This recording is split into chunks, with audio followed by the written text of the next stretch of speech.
The Dodgers had until 5 p.m. Friday to decide whether to tender Cody Bellinger, the 2019 National League MVP, a contract for the 2023 season.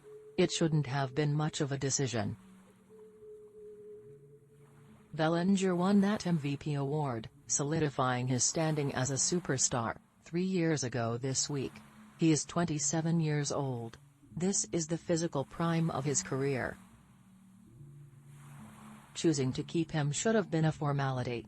But Bellinger has strayed so far from that peak over the last 3 seasons that the Dodgers weren't sure if he was worth paying what he was expected to earn through arbitration in 2023.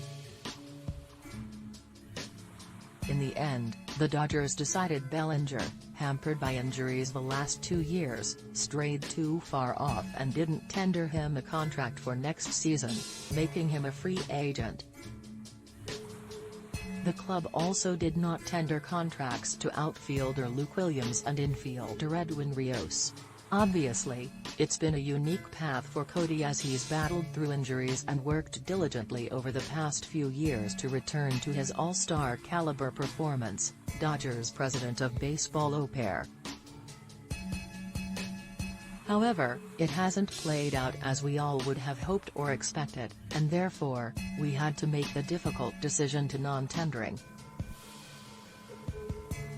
Bellinger, who made $17 million in 2022, was projected to receive an $18 million salary for 2023 through arbitration, according to MLB Trade Rumors. Rarely do players receive a pay cut through the arbitration process even after objectively poor seasons.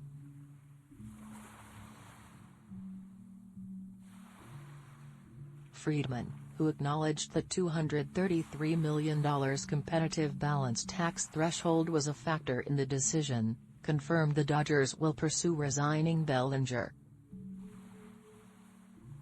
But they'll now have to bid against the 29 other clubs in free agency. The team had 2 other options for Bellinger before Friday's deadline, trading him or signing him to a contract at a reduced price to avoid arbitration. Other clubs view Bellinger's potential as enticing. They visualize an elite talent they could get right 2 years removed from major shoulder surgery. But they weren't willing to give up much in a trade to pay Bellinger $18 million next season when they could just wait to sign him in free agency. A contract before the deadline was always unlikely. Bellinger should have multiple suitors competing for his services as a free agent. We had conversations with agent Scott Boras, and with other teams, Friedman said. Obviously, the non-tender meant we didn't line up on anything. But it's hard to go much beyond that. Center field was one of the thinnest positions in the majors in 2022.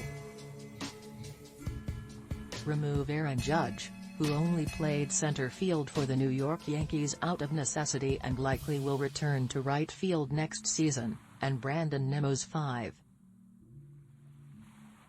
fWAR was the highest at the position. That ranked 20th overall. Seattle Mariners rookie Julio Rodríguez was second among center fielders. Nimmo, who has never been an all-star, is expected to receive a contract north of $100 million in free agency this winter.